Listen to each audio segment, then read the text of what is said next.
আমার ছেলেকে আপনারা ফিরিয়ে দিতে পারবেন না, কিন্তু আমার ছেলেকে যারা খুন করেছে সেই খুনিদের বিচার আপনারা একটু নিশ্চিত করেন।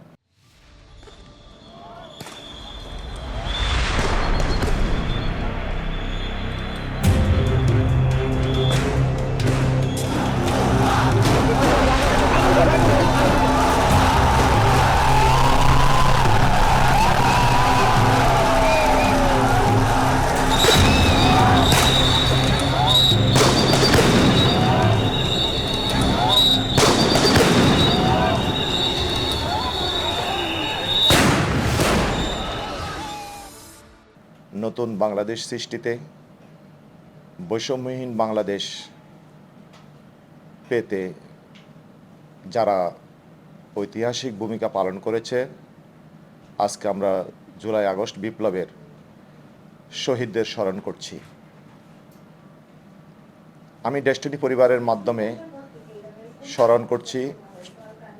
আমি বিশেষ করে আমাদের ডেস্টিনি পরিবারের মাধ্যমে দেশবাসী, বিশেষ করে শহীদ পরিবারের যারা সদস্য আছেন তাদেরকে আজকে তাদের দুঃখ, বেদনা এবং অনেক স্মৃতির সাথে আজকে আমিও একাত্মতা পোষণ করছি। আপনারা জানেন আজকে 1 জুলাই 2024 সালের 1 জুলাই ছাত্র আন্দোলনের মূল টার্নিং পয়েন্ট, এবং আজকে 1 জুলাই সারা বাংলাদেশের সকল বিশ্ববিদ্যালয়গুলো থেকে ছাত্ররা বিক্ষোভ মিছিলের আয়োজন করেছিল এবং 3 দিনের কর্মসূচি তারা ঘোষণা করেছিল। এবং বৈষম্য বিরোধী ছাত্র আন্দোলনের ব্যানারে কোটা বিরোধী ছাত্র আন্দোলন, যেই আন্দোলন গড়ে উঠেছিল বাংলাদেশে, আপনারা জানেন মে জুন মাস থেকে 2024 সালের সেই আন্দোলনের ধারাবাহিকতায় 1 জুলাই একটা গুরুত্বপূর্ণ সময়ে এই আন্দোলন, বিক্ষোভ মিছিল সারা বাংলাদেশে একযোগে শুরু হয় এবং 1 জুলাই থেকে প্রতিটি কর্মসূচি সমন্বিতভাবে ছাত্ররা দিয়ে ফ্যাসিস্ট এবং কর্তৃত্ববাদী শাসনের যিনি সোল এজেন্ট ছিলেন, আধিপত্যবাদী শক্তির মূল ক্রীড়নক যিনি ছিলেন, খুনি শেখ হাসিনাকে উৎখাত করতে ছাত্র জনতা এবং বাংলাদেশের 18 কোটি মানুষ সমর্থ হয়েছিল। এই কারণে আজকে আমি মনে করি এই জুলাই বিপ্লবের এই ক্ষণে আমরা শহীদদের স্মরণ করছি এবং বাংলাদেশের মানুষের সকল আশা আকাঙ্ক্ষা বাস্তবায়নের স্বপ্ন দেখছি।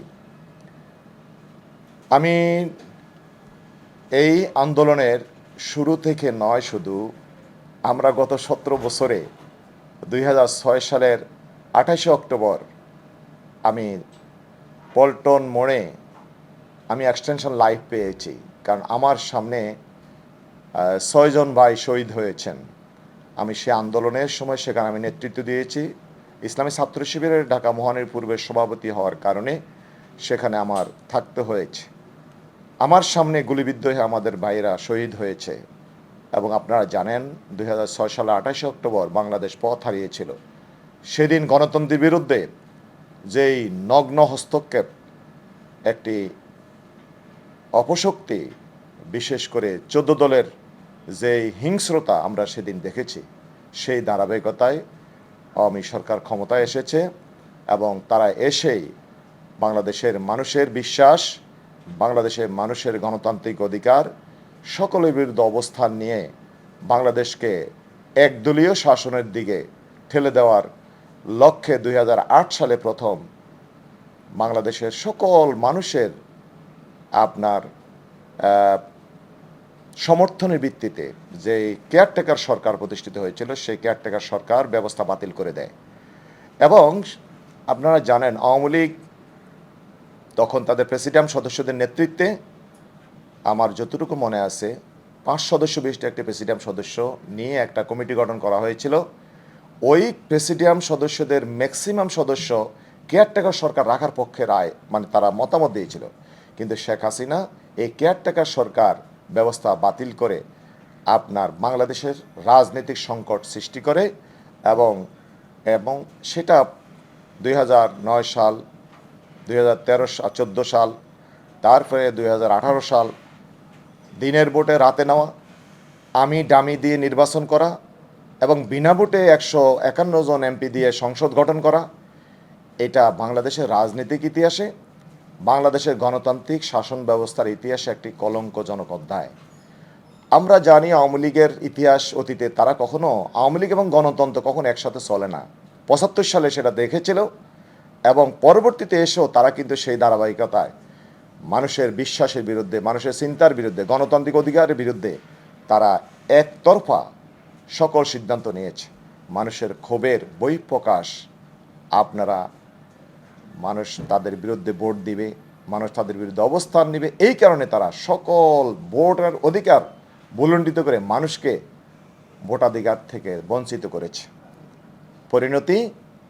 পরিণতি হচ্ছে আগস্ট বিপ্লব, পরিণত হচ্ছে ছাত্র জনতার গণ অভ্যুত্থান, পরিণত হচ্ছে সোরের মতো একটি অত্যন্ত পুরনো, অনেক পুরনো একটি রাজনৈতিক দল তারা কিন্তু পালিয়ে যেতে বাধ্য হয়েছে। বাংলাদেশের ইতিহাসে নয়, আমরা ব্রিটিশ আমল থেকে শুরু করে যত রাজনৈতিক ইতিহাস দেখি, একটি সরকার পরিচালনা করার পর তার সকল cabinet member, not only cabinet member but also whole পার্লামেন্টের member, all leader, they was gone, সকলে তারা পালিয়ে চলে গেছে।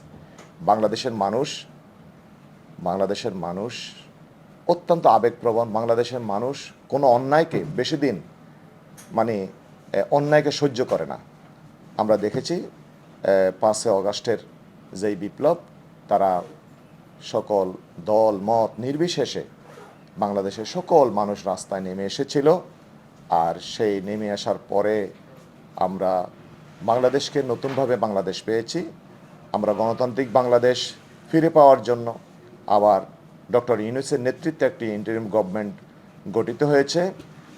আমরা এখন বিশ্বাস করি এই সরকার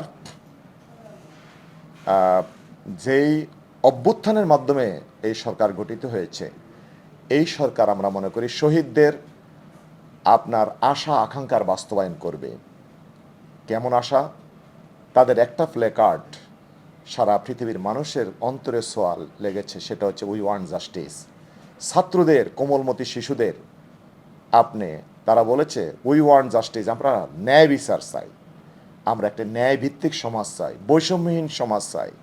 তা আমরা মনে করি সরকার একটি বৈষম্যহীন সমাজ সৃষ্টিতে, সমাজ তৈরিতে, বাংলাদেশের মানুষের গণতান্ত্রিক অধিকার ফিরিয়ে আনতে, ভোটাধিকার ফিরিয়ে আনতে, বাংলাদেশের সকল ইনস্টিটিউশনগুলো যেভাবে ধ্বংস করে ফেলেছে আওয়ামী লীগ, দলীকরণ করে এবং পেশিবাদ কায়েম করে, সেই প্রতিষ্ঠানগুলোকে আমরা মনে করি একটা কাঠামোর মধ্যে, গণতান্ত্রিক কাঠামো মধ্যে ফিরিয়ে আনবে আমরা বিশ্বাস করি।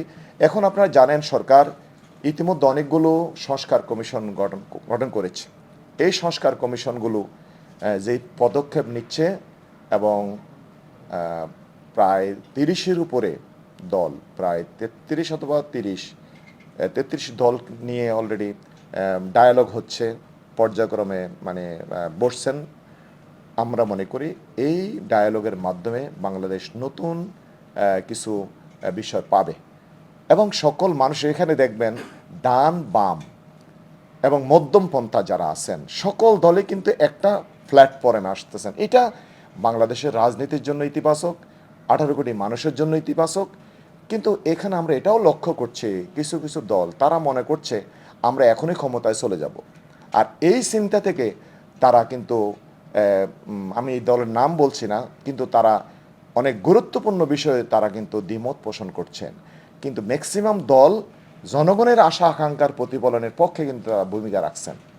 তা আমরা মনে করি মানুষের আশা আকাঙ্ক্ষা, মানুষের বিশ্বাস এবং শহীদদের রক্তের যে চাওয়া, আজকে অনেক রক্ত জীবনের বিনিময়ে আমরা যে বাংলাদেশ পেয়েছি, এই বাংলাদেশকে যদি আমরা এগিয়ে নিতে চাই, কোনো দলের স্বার্থ নয়, কোনো গোষ্ঠীর স্বার্থ নয়, বাংলাদেশের স্বার্থে, জনগণের স্বার্থে আপনাকে এগিয়ে যেতে হবে। আপনারা জানেন গত রমজানের ঈদে আমাদের সম্মানিত আমিরে জামাত আপনারা জানেন অত্যন্ত মানবিক নেতা, বাংলাদেশের 18 কোটি মানুষ যাকে শ্রদ্ধা করেন। আমি সম্মানিত আমিরে জামাতের সাথে আমি গিয়েছিলাম শহীদ পরিবারের 33 জন শহীদ পরিবারের সাথে আমরা কথা বলেছি। তাদের চাওয়া একটাই, আমার ছেলে জীবন দিয়েছে, রক্ত দিয়েছে, আমরা যেই বাংলাদেশ সৃষ্টিতে আমার ছেলেরা ভূমিকা রেখেছে, আমার ছেলেকে আপনারা ফিরিয়ে দিতে পারবেন না, কিন্তু আমার ছেলেকে যারা খুন করেছে সেই খুনিদের বিচার আপনারা একটু নিশ্চিত করেন। এই যে আশা, এই যে তাদের আকাঙ্ক্ষা, এর বিপরীতে আপনি কি করবেন? আপনার দায়িত্ব কি? আমার দায়িত্ব কি? আপনি মিডিয়া হিসেবে আপনার ভূমিকা আছে, আমি একজন রাজনৈতিক কর্মী হিসেবে আমার ভূমিকা আছে, সমাজের একজন শিক্ষক হিসেবে তার ভূমিকা আছে। প্রত্যেক স্টেক হোল্ডারকে আমি মনে করি স্ব জায়গা থেকে শহীদদের পরিবারের, শহীদের রক্তের বিনিময়ে যে বাংলাদেশ পেয়েছি, সেই বাংলাদেশকে আমি মনে করি যদি এগিয়ে নিতে হয়, ওই তাদের আকাঙ্ক্ষাকে বাস্তবায়ন করতে হবে। আর সে আকাঙ্ক্ষা বাস্তবায়ন করতে হলে তারা যে জুলাই সনদ আপনার দিয়েছে আমাদের ছাত্র বন্ধুরা, এই জুলাই সনদ বাস্তবায়ন করতে হবে। তাদের আকাঙ্ক্ষা বাস্তবায়ন করতে হলে আমরা যেন আর পেশিবাদের দিকে ফিরে যেতে না হয়, সেই পেশিবাদ মুক্ত বাংলাদেশ যদি সৃষ্টি করতে হয়, তাহলে আমাদের সংস্কার করতে হবে। সংস্কারবিহীন যদি আমরা আবারও আগে পুরনো এস্টাবলিশমেন্টের দিকে আমরা ফিরে যাই, তাহলে আমরা সেই আবারও একটা পেসিজম আমরা বাংলাদেশে পাব। অতএব কারণে সকলের পক্ষ থেকে আমি মনে করি সংস্কার বাস্তবায়ন করা দরকার। এবং আপনারা জানেন বাংলাদেশ জামায়াত ইসলামী এবং অন্যান্য অনেক দল, ম্যাক্সিমাম দলে পিআর সিস্টেম আমরা ইলেকশন করার জন্য বলেছি। আমরা মনে করি পিআর সিস্টেমের মাধ্যমে একটি গণতান্ত্রিক মূল্যবোধ সৃষ্টি হবে, সকল দলের অংশগ্রহণ নিশ্চিত হবে। তখন এই পিআর সিস্টেমটা যদি কায়েম হয়, সকল দল ক্রিয়েটিভ রাজনীতি করবে, মানুষের কল্যাণে রাজনীতি করবে, মানুষের জন্য কাজ করবে। কারণ তখন সে চিন্তা করবে কীভাবে আমার ভোট বাড়ানো যায়।